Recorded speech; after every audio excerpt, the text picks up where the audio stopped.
So I saw Crimson Peak tonight, and it wasn't bad, but it's it's not what I expected. Now, when I went in, I wasn't expecting a horror film because I kind of was under the impression that it wasn't a horror film. It just had aspects of a horror film in it, so maybe some jump scares and things like that. And that's exactly what I got. It is, as Guillermo del Toro keeps saying, a gothic romance. It is very much a gothic romance with aspects of mystery and a little bit of scary movie stuff mixed in. But yeah, I mean, if you're looking for a scary movie, this certainly isn't it. But it was. Okay, I didn't hate it. It's not bad. It's a well done film, but I just don't know what I think of it. It's not bad. It's just I don't know if I like certain parts of it. Like it's visually it's very pretty to look at. The costumes are amazing. The sets are really cool. Like I love the sets when they're in Buffalo, New York. Those are amazing. It's just so cool. I love that stuff. It's more and the it's just I don't know. I guess certain parts of the plot okay, also spoilers by the way. I just thought the ghost would be a bit more prevalent. I mean, I didn't think they were going to be evil per se. I just thought they'd have more of a prevalence, sort of. Like, I just. Uh, I don't know. I mean, I guess that's the point of a ghost. They haunt places that they've been, that are significant to them. And there were, I think, two or three ghosts, at least as far as I saw at Crimson Peak, excuse me, Allerdale Hall, that mattered, or that were prevalent. But just, I don't know. I kind of was expecting more from the ghost and just like, you know, we're gonna come out, we're gonna do some crazy stuff, we're gonna point you in the right direction, and that did happen. But I was expecting a bit more. I think they looked cool, but it didn't scare me really. I don't know. I guess it was. I'm not sure what I was hoping. I think I did two things when I went to go see this. I kind of saw it in the mindset of a Tom Hiddleston film, but I also saw this in the mindset of another film that Guillermo del Toro has directed. I love his movies. I haven't seen them all. Like, I haven't seen, I think it's called Kronos. That was one made back in the 90s, but it looks so cool. I've seen, both Hellboys. I've seen Pan's Labyrinth, Pacific Rim, which I love. Actually, I love all those movies. They're all really good, but I love Pan's Labyrinth. That movie is astounding, and it makes me cry every time I watch it. It's such a good movie. It's just such a good movie. And that's another thing. Like you can definitely see this as a film that Del Toro has made. Like it's got his fingerprints all over it. And I think that's what made it very likable because I think if someone else, a different director, had done it, then it might not have been as good, or they just might not have had the touches that would have made it as kind of, oh yeah, this is the director that I know, and it just wouldn't have been as good. I think, like, I don't think I can dislike this because Guillermo del Toro made it, and it's not because I'm just a del Toro fangirl. I'm not. I mean, I like his movies, but I'm not as much of a fangirl for him as I am for Tom Hiddleston. Let's be real here. But I like his films. He's a good director. You can see that with his films. They're so well done. So I think that since he helped, or that he was directing this, that helps contribute to the fact that I don't dislike this movie. Like, I know I'm kind of like, I'm not really saying how I felt about it. I'm just saying that I didn't think it was a bad film, and that's true. It's not a bad film, and I think that is definitely a contributing factor on behalf of Del Toro. He helped me not dislike this film. But I still just, I don't know. Like, there's just something about it. I don't know if it's quite dislike, but I was just, and it's not disappointment. It is a good film. I wouldn't go see it again. Once is enough for me, and it's not because it's gory or it's a scary movie. It's not. It just has aspects of scariness in it, some jump scares and whatnot, and things like that. But it's like seeing it once, I'm good. I'm even with Tom Hiddleston, I'm perfectly good, or Charlie Hunnam. I'm fine. Like, no more for me, thanks. One serving's enough. I guess that's just weird. It's like, I guess it's acceptable. It meets it's acceptable, I guess. I don't know. That kind of bothers me that I can't really pin down exactly how I feel about this film. Like, would I recommend it to others? Um, maybe? I mean, if you're looking for a scary film, I definitely wouldn't recommend this. But I mean, if you want a Tom Hiddleston film, I mean, he's really good in this. He is really good, Tom Hiddleston. yeah, you see his backside for like a couple of seconds. I mean, it's nice, but I mean, you can also see it in the Deep Blue Sea. You're gonna see it in High Rise. I mean, it'll pop up on Tumblr eventually. We've also seen it in other stuff, I think. There's something else I could have sworn that we've seen it in. Well, you know, it's out there. We've even seen him frontal, for God's sake, in that one film. Unrelated. Well, even though you can't really see it, but people have gone and dissected the hell out of that thing to see his junk. So yeah, I mean, Tom Hiddleston was very good in this. He was good. I liked him. He was a conflicted, poor bastard. He was a conflicted man. But everyone else was really good too. Mia Wasikowska I thought she was great. I'm never really sure what I think of her. It's not that I dislike her, but sometimes I'm just kind of like, she's okay. She's not really my favorite, but she's a good actress. And this, she's very good. I loved her in this. It's like, go Edith. She fit the part well, I think. Okay. Oh, and Jim Beaver playing Carter Cushing, Edith's dad. He was really good too. I liked him. He played the businessman really well, and just how much he disliked Tom and how he's trying to look out for his little girl. I liked it, and I really liked I liked the relationship he had with Mia in the film, like his father's daughter thing. I liked that. They played that really well, and yeah, I did enjoy that. Okay, we gotta talk about Jessica Chastain as Lucille Sharp. Lucille is a bitch. I mean, we figure out why she's just so like, I do feel sorry for her because she's been put through so much crap in her life. It's like, what is your damage? I mean, I know she tells us, but it's like, what is your damage, Lucille? God. But still, I'm still kind of like, you bitch, leave Edith alone. Edith is wonderful. And then she goes, spoiler, by the way, and well, this is a spoiler throughout, but I mean, just to definitely emphasize the point, she kills the cute little dog, and I'm just like, not the dog. I was kind of hoping it would be a ghost dog, so that way, they couldn't, they couldn't hurt the dog. And plus, that would have been great. It's like when Edith first sees the dog, it would have been like, wait, she can see the dog. The dog is dead. So it's like, yeah, she can see ghosts. How do you like them apples? You picked the wrong girl. I just really liked Edith. Again, I have to go back to Mia Wasikowska. I really felt for Edith, and I just wanted to be like, fight it, Edith. Tell them that get the hell out of there. Like, she really made me like Edith, and I like that she was able to do that for me. I mean, I felt sort of that way for Thomas, but Thomas Sharp, but I also just felt kind of angry at him. It's like, you're tricking her. You're gonna kill her, and it's like, even though he clearly is conflicted about it because he's totally falling for her, but it's just like, come on, man, just grow a pair. Of course, he's also, after all the shit he's been through as well, having to deal with Lucille and I guess whatever their parents did. Well, though, from what Lucille said about her dad, he was a dick as well, so that couldn't have helped matters at all. But just, yeah, and then Lucille kind of, controlling him in her own way, and then those two being a couple. Yeah. Don't know what to think about that. I mean, it's obviously wrong, but it's just like, god damn, you two, Freud would not be able to help you. Of course, Freud has got his own issues. It's like, you want to sleep with your sister. Well, he's already doing that, Dr. Freud. Oh, well, he wants to sleep with his mom and dad because he's sleeping with his sister, or something like that, because, Freud's kind of was into that.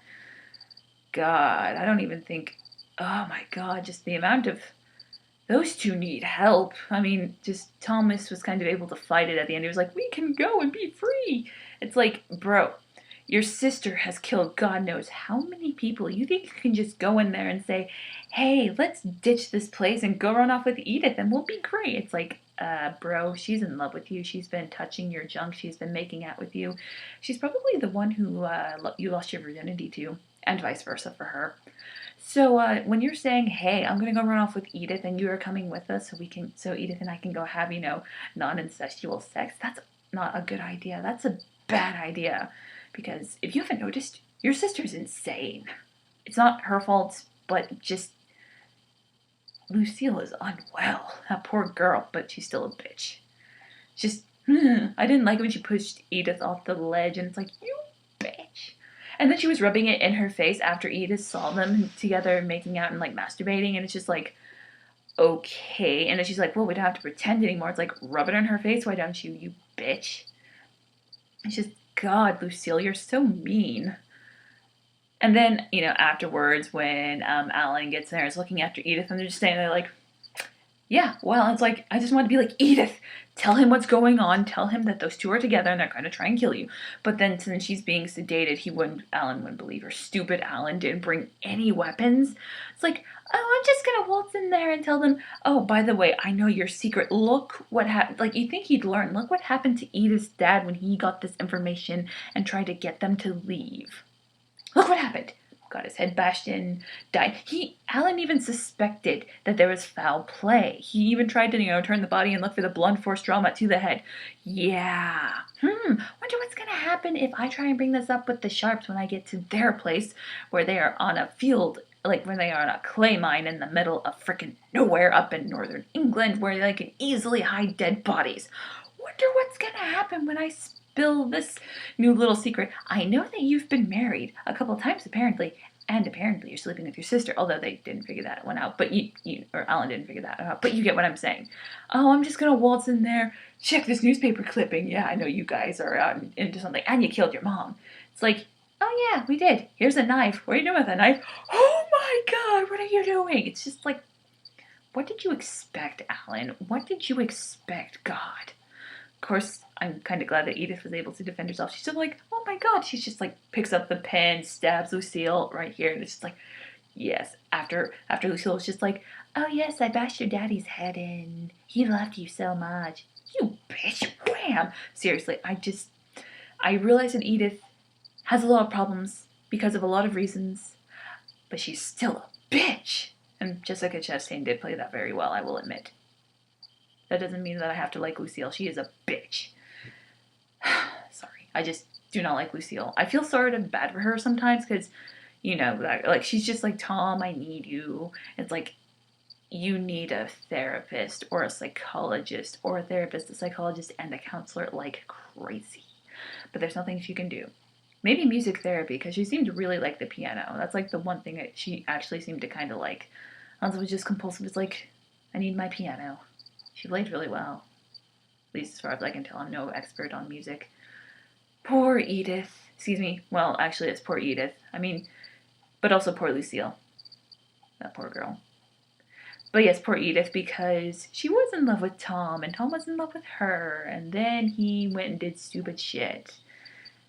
And died. Oh, okay. So when he reappeared as a ghost, he looked fucking awesome as a ghost. It was just like, you're weird. You look weird, but you look so cool as a ghost. Like, seriously, it was just so cool.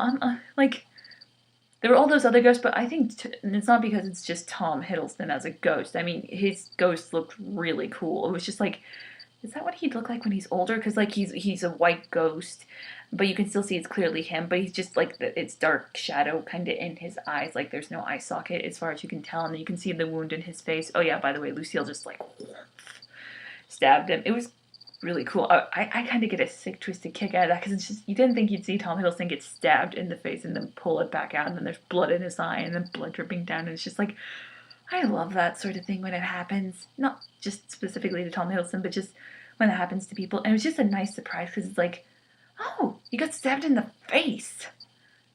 Huh. I have a weird sense of, not humor, but just, I kind of liked that scene. It was cool.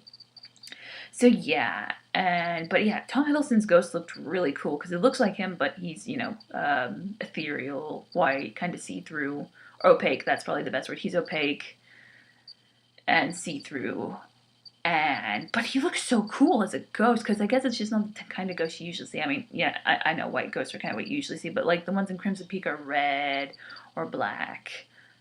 Like Lucille turned black. Like, her ghost was black when she went to go haunt the house.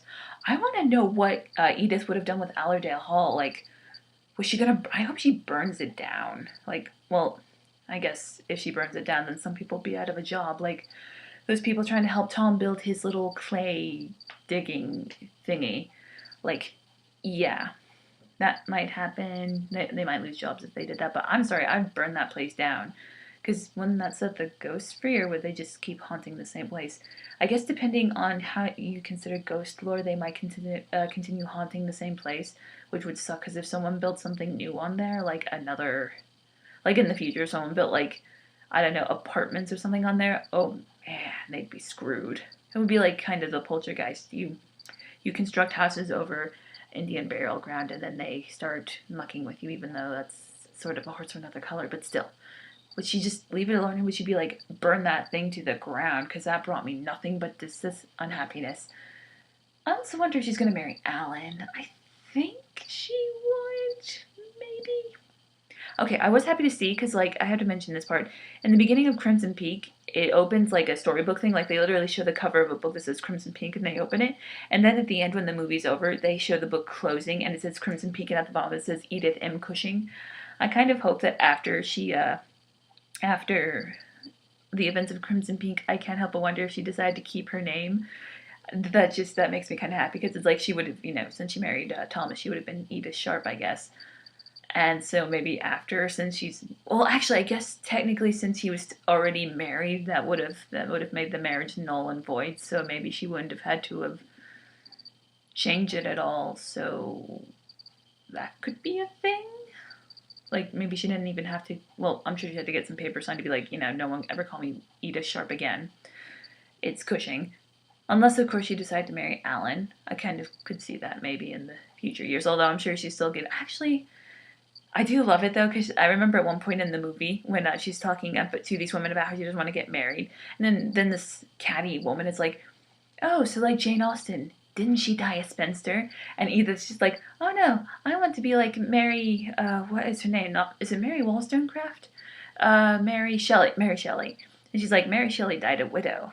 And I'm like, well, you're already on your way, because, Thomas has died, so she would probably be a widow, so mission accomplished. Unless, of course, she decides to marry Alan, and then he dies before her, and then it would be like, well, still got the widow thing going. I could totally see that. Or maybe they'll just be friends.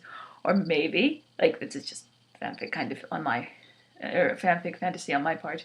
Maybe that what would be really cool is if they actually get married, or no, they don't get married, but they just have a whole lot of Victorian sex, because it's like she's a modern girl, so it's like, I don't want to get married again because the last time I got married it sucked, so let's just have sex and just kind of be a couple. But let's keep it secret so that way no one will give us grief. And then Alan's mom would just be like,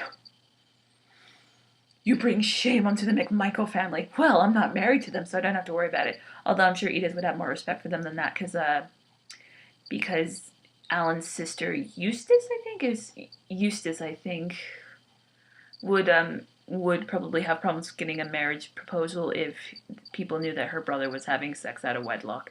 Of course, since it's a guy, okay, this is all kind of possibly, but if it were a guy having sex out of wedlock, they would probably be fine with it.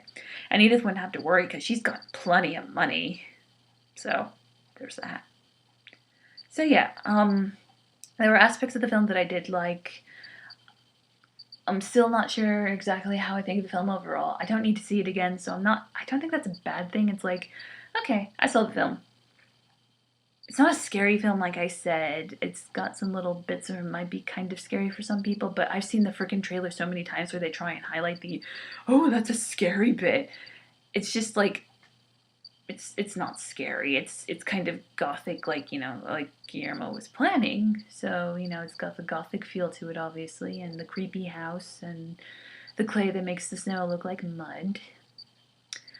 It's really not that scary. I don't know. It's like, it's not a disappointing film. Like, I wasn't expecting a lot when I went in there, but I don't know what to make of this film. It's not a bad film, and I think it helps that they have great actors in it. Like, everyone did a really good job. And oh, okay, I gotta talk about Burn Gorman. I think it's his name. It's Burn Gorman. He was also he's this fun actor. He's the detective who does some digging around to find bad things about people, like Thomas Sharp, and how they figure out that he's already married. He was a fun little bit. He was kind of a quirky private detective, and I liked his character. He was cool. He's also in Pacific Rim, which Del Toro also directed, so I kind of like that they brought him back for a small role. It's like, yay, because he was really cool. So it was nice to see him again, and he played his part really well. It was a small part, but it was still really cool. And yeah, so I mean, there were some bits in there that I would like. The setting was really like the sets were amazing. I kind of preferred the Buffalo set as opposed to the Cumbria one. It's Cumbria, right? Sorry. But yeah, I mean, the house was cool. I just was kind of hoping there would be more to the pools of. Oh yeah, that's another thing. In the basement, near the mines, I think they've got these like pools of what I assume are red. It's a melted red clay, I think, and it's. I kind of thought there would be more to it than that. Like the monsters would come crawling out of that, or like because there's a dead body in one of them. So I thought that would kind of be a thing. It would play a bigger role, but it really doesn't. Yeah. Okay. So okay. Thought I was gonna finish this up, but not. I guess there's another thing I need to talk about. Maybe there was more to the film than I thought because I mean it didn't feel like it was choppy or anything. Like the editing was perfectly good, and it didn't just. Maybe there's a bit more to the story than there was in the movie, because I just felt like there was all this potential for some really cool, creepy stuff, but they decided to kind of forego that for the more romantic, sort of not soft gothic. That sounds mean. The kind of gothic as opposed to scary stuff. Because I mean, if they just wanted to really work some more scary stuff in there, they could have totally worked some other stuff in there with what they had. But it feels like they kind of chose to back up on that and more. I guess it was maybe more psychological, like with the incest and everything. So yeah. Anyway, I mean, if you want to go see it, go see it. I'm not saying don't go see it. If you want to go see it, go see it. If you haven't already, or if you want to go see it again, go see it again. I'm not going to tell you not to do that. It's not a bad film. It definitely helps that Del Toro directed this because he's a very good director and he has a vision, I think, and this was cool. So yeah, I think he helped make it good, make it a very good film. Even though I have my reservations about it, it's not bad and it's not disappointing. It's just not. It's just not. So yeah, and it definitely helped, like I said, with the good actors. That helped a lot, and the settings were cool, and the costumes were really cool. I loved them, especially the puffy sleeves. I don't usually care for that, but in this film, it totally worked. So yeah, I guess that's all I have to say about it. So yeah, it's not scary. Don't go to see it if you want a scary film. Actually, there was this really cool trailer I saw beforehand. It's called The Forest, and it's a movie with Natalie Dormer. That looks like a really scary film, and I will be going to see that because that looks so scary and looks so good. And plus, Natalie Dormer's in it, so I really want to see that. So yeah, if you want a scary film, go look up The Forest. I don't think it's out yet, but it looks like a really good scary movie, so I'm gonna go see that. But Crimson Peak was fine. So yeah. So that's all I have to say. Hope you like Crimson Peak, or you have a more succinct feeling about it than I do. And take care.